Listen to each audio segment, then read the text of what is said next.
Donc bonjour mes chers étudiants de L2 physique donc de cette année 2019-2020. Je vais essayer donc de faire une série donc de vidéos sur YouTube pour reprendre et pour donc expliciter des choses que on a fait en classe et peut-être qu'on n'a pas encore fait. Dans cette première vidéo, bien sûr, donc il s'agit de reprendre l'exercice 1 qu'on n'a pas bien terminé ou bien fait en classe. C'est l'exercice 1 de la série 3, donc on voit sur l'écran ici. Et donc je peux sélectionner. Voilà, donc on a une transformation canonique qui est générale, c'est-à-dire qu'on a deux variables canoniques, donc Q et P, et on fait une transformation vers deux nouvelles variables, grand Q et grand P, qui sont bien sûr donc des fonctions des anciennes variables. Le but de l'exercice, c'est de trouver donc une condition pour que une transformation de ce type-là soit canonique. Donc en cours, on a dit que on a une infinité de telles transformations qui sont légitimes en quelque sorte, mais donc les seules transformations qui nous intéressent sont celles qui sont canoniques. Et le sens de canonique, bien sûr, il est donné dans la deuxième question, c'est-à-dire ici que la transformation préserve la forme des équations de Hamilton. On commence donc par la question 1, c'est de calculer donc la dérivée totale des nouvelles variables en fonction des anciennes variables. Dérivée totale par rapport au temps. Donc on écrit ici, donc il s'agit de l'exercice 1 de série 3. Donc série de TD numéro 3. Et l'exercice c'est l'exercice 1. Donc, on a une transformation donc, des anciennes variables aux nouvelles variables. Grand P et grand P, donc je mets une barre pour le différencier de petit p. La première question, donc c'est le calcul de la variation de grand Q et grand P totale par rapport au temps, donc c'est la dérivée totale. C'est Q point, donc on écrit que c'est dQ sur dt, qui est le fait que donc grand Q dépend de petit p et petit q. La dérivée totale, donc elle sera les dérivées d'abord par rapport donc, aux anciennes variables. Donc on va écrire que c'est la dérivée partielle de grand Q par rapport à petit q multiplié par donc dq sur dt plus la variation donc de grand Q par rapport à petit p multiplié par donc dp sur dt. Ici bien sûr donc j'aurais pu écrire dp sur dt, mais dans ce cas donc c'est la même chose que la dérivée totale, et même chose pour petit q aussi, donc d rond de petit q sur d rond de t c'est égal à dq sur dt. Donc ça pose pas de problème ici. Donc on va écrire que ça donc c'est donc d grand Q toujours donc par rapport à petit q, et dq sur dt donc en fait c'est q point plus la dérivée donc de grand Q par rapport à petit p fois p point. Or on sait que à partir donc des équations de Hamilton que donc Hamilton il nous dit que Q point donc c'est dH sur dp, et p point, donc c'est moins dh sur dq. Donc on va écrire ça comme donc dq sur d petit q fois dh sur d petit p moins d grand q sur d petit p fois dh sur d petit q.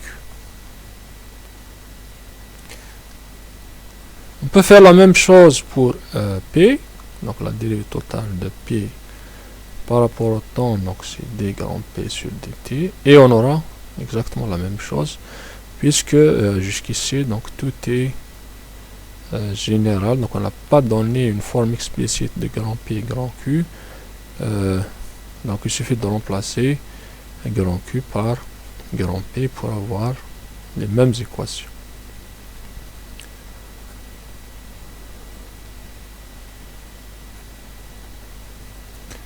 Voilà, donc la première question, c'est ça.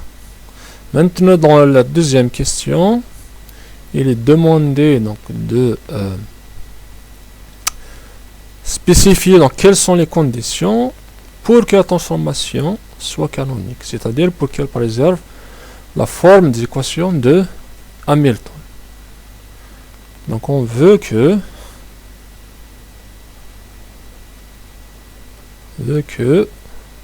alors qu'est-ce qu'on demande donc à cette transformation là? Que Q point soit égal à D grand H sur D grand P, et grand P point c'est égal à moins D grand H sur D grand Q.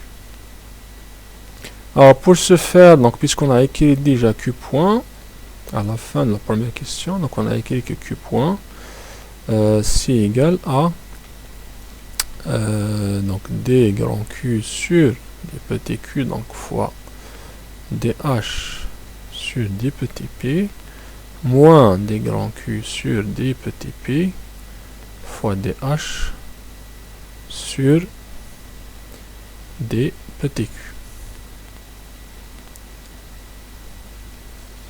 Donc on écrit maintenant, au fait, donc on veut exprimer DH sur des petits q maintenant, donc en fonction des anciennes, des nouvelles variables maintenant. Donc on va écrire que donc DH sur des petits q. Dans cette question là, donc on va considérer que au lieu que h donc dépende directement de petit q petit p, donc il va dépendre plutôt donc des nouvelles variables qui sont elles-mêmes les anciennes variables, donc vont dépendre des nouvelles variables, c'est-à-dire que donc on écrit que h, donc pour ce faire, donc on écrit d'abord que h, maintenant donc on l'écrit de cette manière là, c'est-à-dire que h est une fonction des anciennes variables mais qui elles-mêmes sont des fonctions des nouvelles variables. C'est comme si donc on avait inversé donc les relations qui sont données auparavant. Le but donc c'est de trouver donc les équations de Hamilton. Alors donc on va calculer donc DH sur des petits q qu'on peut écrire comme étant donc c'est DH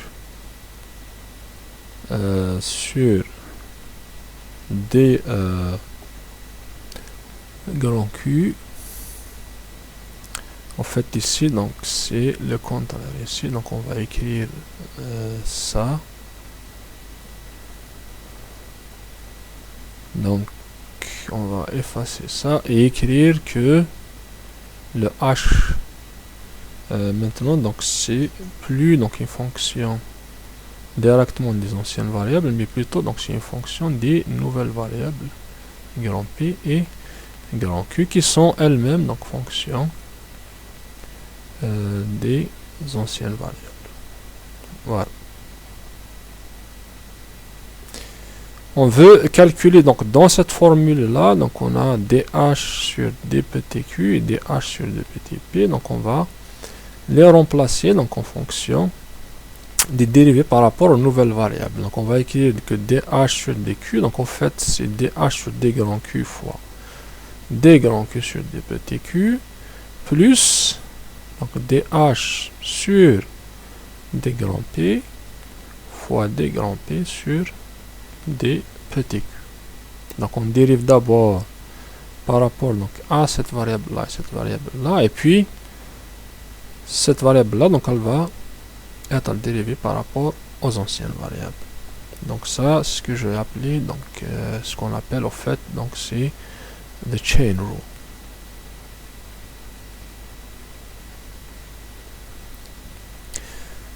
Donc on va écrire ça de cette manière là, et dh aussi donc sur dp, c'est exactement la même chose, sauf qu'on remplace ici q par p, donc on aura dh sur d grand q, d grand q donc sur d petit p, plus dh sur d grand p sur d petit p. On revient maintenant donc dans l'équation de q point et on remplace.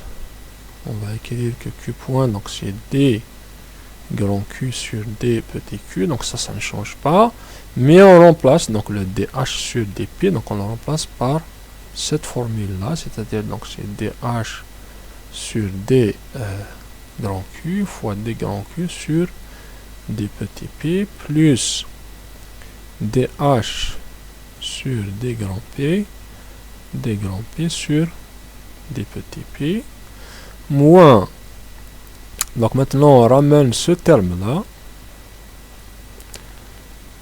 ici, donc on aura d grand q donc sur d petit p et dh sur dq, donc on va remplacer par ce qu'on a ici. Donc on aura dh sur d grand q fois donc d grand q sur d petit q plus dh sur d grand p sur d petit q. Voilà. Donc maintenant si on regarde bien, donc on voit que le premier terme ici, donc on a un dq, dq sur dp, dq sur d, plutôt donc dq sur dq, dq sur dp. On a ici donc dq sur dq, dq sur dp, donc on a les deux termes, et puis donc il y a un dh sur d grand q, un dh sur d grand q, un signe moins ici, cela veut dire que le premier terme ici et le premier terme ici vont s'annuler, donc ce qui va rester à la fin, ça sera donc dh sur d grand p, et entre parenthèses, puisqu'il y a un dh sur d grand p ici, un dh sur d grand p ici, donc ce qui va rester c'est d grand q donc sur d petit q fois d grand p donc sur d petit p moins ce terme qui reste ici, donc c'est d grand q sur d petit p fois d grand p sur d petit q. Et ça, au fait, donc c'est dh sur d grand p. Ça, ce n'est rien d'autre que le crochet de Poisson d grand q grand p, donc exprimé bien sûr dans la base, ou bien donc en termes des anciennes variables.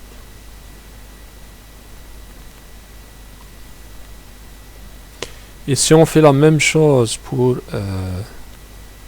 grand p point, donc on trouve que ça, donc sur c'est d grand p toujours, donc sur d petit q, fois, donc ici, si on revient donc à cette équation là, de p point,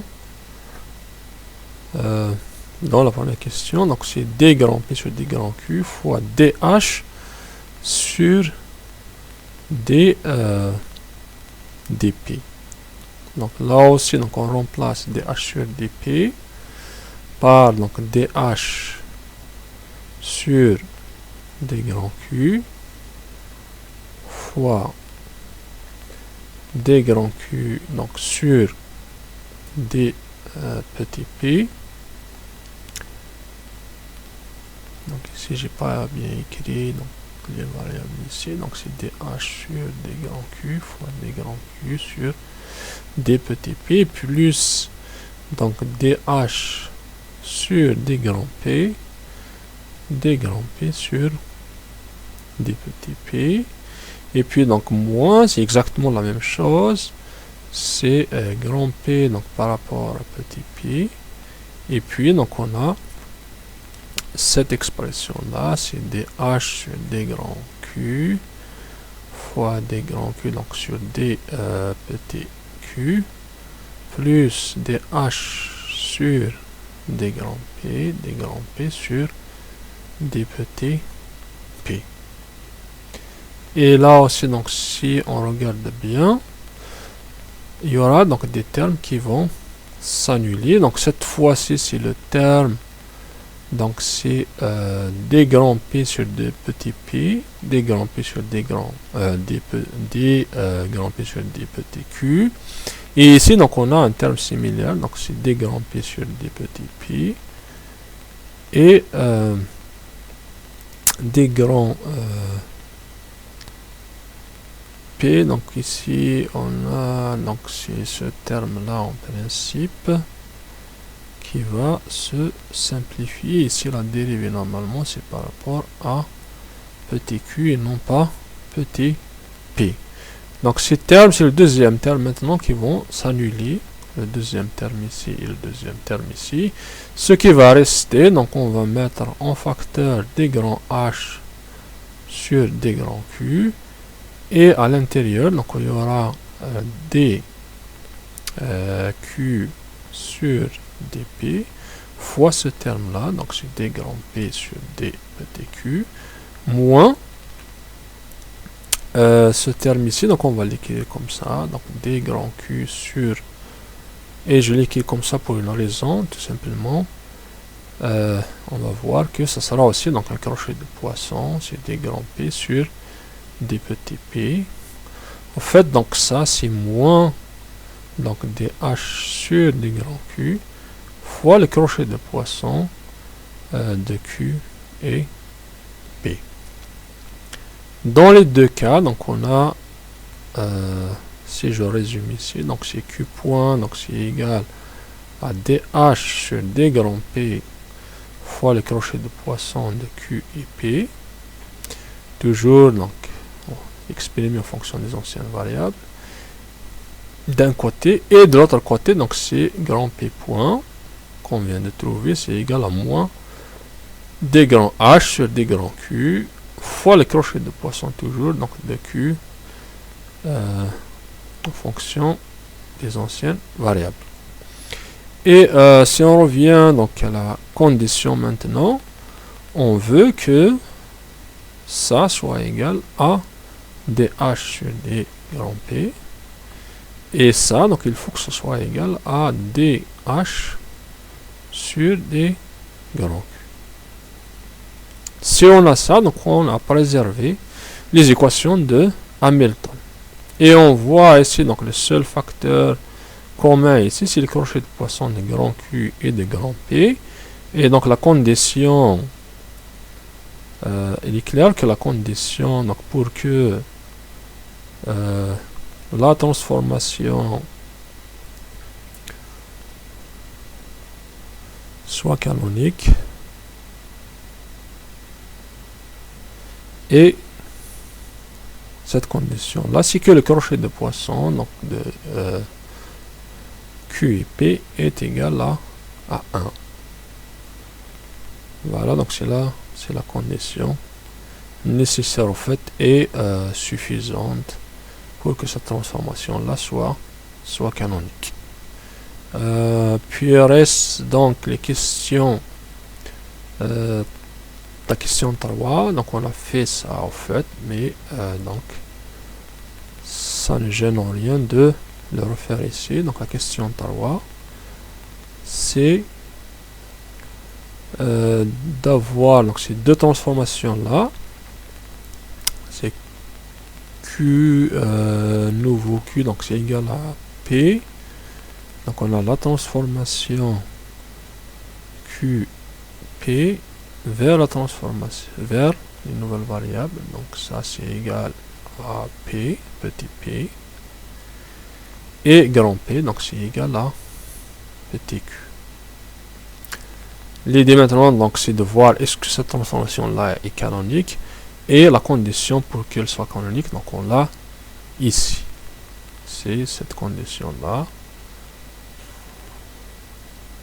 Donc ce qu'on a à faire ici, c'est de calculer tout simplement le crochet de Poisson de nouvelle variable canonique Q et P. Donc ça sera égal au crochet de Poisson, puisque grand Q donc c'est égal à petit p, grand P donc c'est égal à petit q, et ça en fait c'est égal donc à moins le crochet de Poisson de petit q et petit p, et ça donc on sait par expérience, si les variables petit q et petit p sont des variables canoniques, alors ce crochet de Poisson là c'est égal à 1, donc ça veut dire ici donc ça donne moins 1, et donc cette transformation là n'est pas canonique,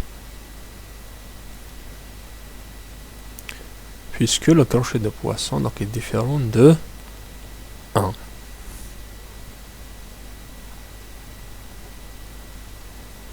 Si on avait un moins 1 ici ou un moins 1 ici, bien sûr, on aurait un crochet de Poisson qui serait égal à plus 1 ici, et on aurait une transformation qui est canonique. Et cet exemple-là, donc on l'a fait en cours. L'exemple, ou bien donc la transformation 2, donc elle est donnée par Q, donc égale tangente, ou bien l'arc tangente de Q sur P. Donc on a la transformation QP vers grand Q, donc c'est l'arc tangente de Q sur P,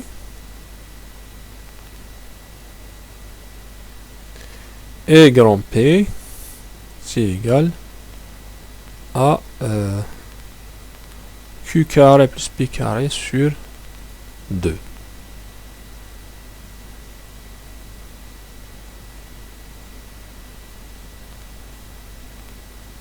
Voilà donc notre transformation, et la question maintenant, donc est-ce que cette transformation là est canonique ou non, et la condition bien sûr on l'a faite dans la question 2,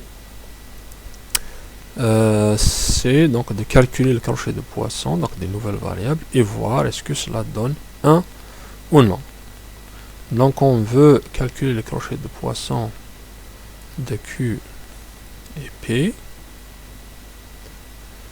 c'est-à-dire que par définition, donc c'est dq sur dq, donc fois dp sur d petit p, moins dq donc sur d petit p fois d grand p sur d petit q. Alors ce qu'il y a lieu de faire maintenant, donc c'est de calculer ces dérivées partielles. On calcule donc les dérivées des grands Q par rapport à petit q, donc ici c'est la dérivée de l'arc tangente, on la connaît, donc c'est 1 sur p sur 1 plus q sur p au carré. Et par rapport à p, donc si je calcule celle-ci, on aura donc c'est puisque pi ici est dans le dénominateur, donc on aura moins q sur p carré, donc je dois effacer ça pour que ça devienne clair, donc c'est petit q sur p carré sur toujours la même chose, donc c'est 1 plus q sur p le tout au carré. Ceci vient du fait que la dérivée de la tangente de x, donc c'est 1 sur 1 plus x au carré. Maintenant, on calcule les dérivées partielles donc de grand P par rapport à petit q et petit p. Ça, c'est simple à faire. Donc, en fait, ça donne q ici. Et pour petit p, donc ça va donner aussi un p. Donc, si maintenant donc on rassemble tout ça, on va trouver que le crochet de Poisson, donc le grand Q et grand P, c'est égal donc à cette dérivée là, donc c'est 1 sur P sur 1 plus Q sur P, donc le tout au carré, fois donc la dérivée de P, grand P par rapport à petit p, donc c'est petit p ici, moins cette dérivée là, c'est moins Q sur P carré sur 1 plus donc Q sur P au carré, fois la dérivée de grand P par rapport à petit q, donc c'est, on a Q ici. Et comme je le dis en classe, donc ici c'est une affaire d'algèbre tout simplement, donc on a P sur Q ici, le dénominateur il est commun, donc c'est 1 sur Q sur P plus Q sur P au carré, 1 plus Q sur P le tout au carré, donc le dénominateur est commun. Ce qui reste en haut, donc on aura 1 sur P, 1 sur P ici fois P, donc ça donne 1 ici. Et ici, donc moins et moins, ça donne plus.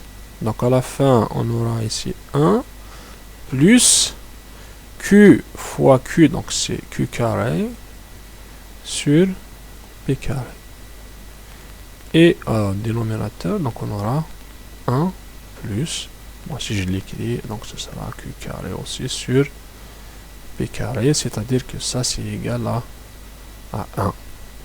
Et donc la transformation est bien canonique.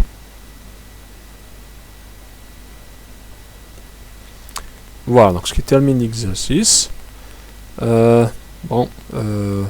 Ceci est la première expérience, donc j'attends vos commentaires si vous en avez. Vous en aurez certainement à la fois donc par rapport aux détails, puisque vous demandez toujours donc d'aller plus dans le détail, mais aussi dans la qualité peut-être de la vidéo, du son, et ainsi de suite. Donc j'attends vos commentaires et à la prochaine.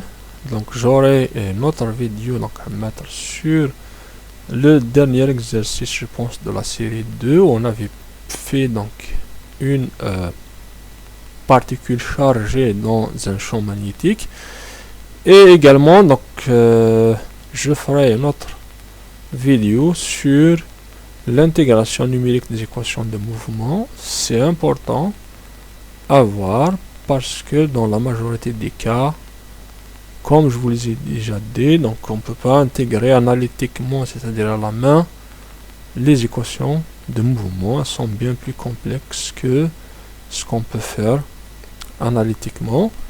Et donc j'ai des vidéos, je vais préparer plutôt donc une vidéo.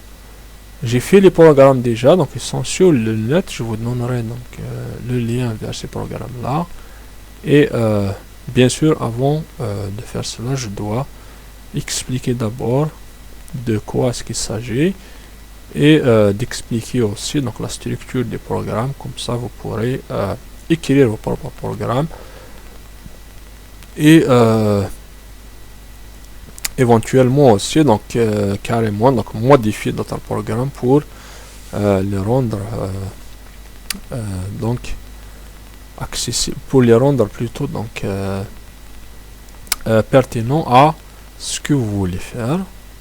Voilà, donc je termine cette vidéo là par en disant que vous souhaitez donc une bonne chance, et encore une fois donc j'attends vos commentaires. Bye.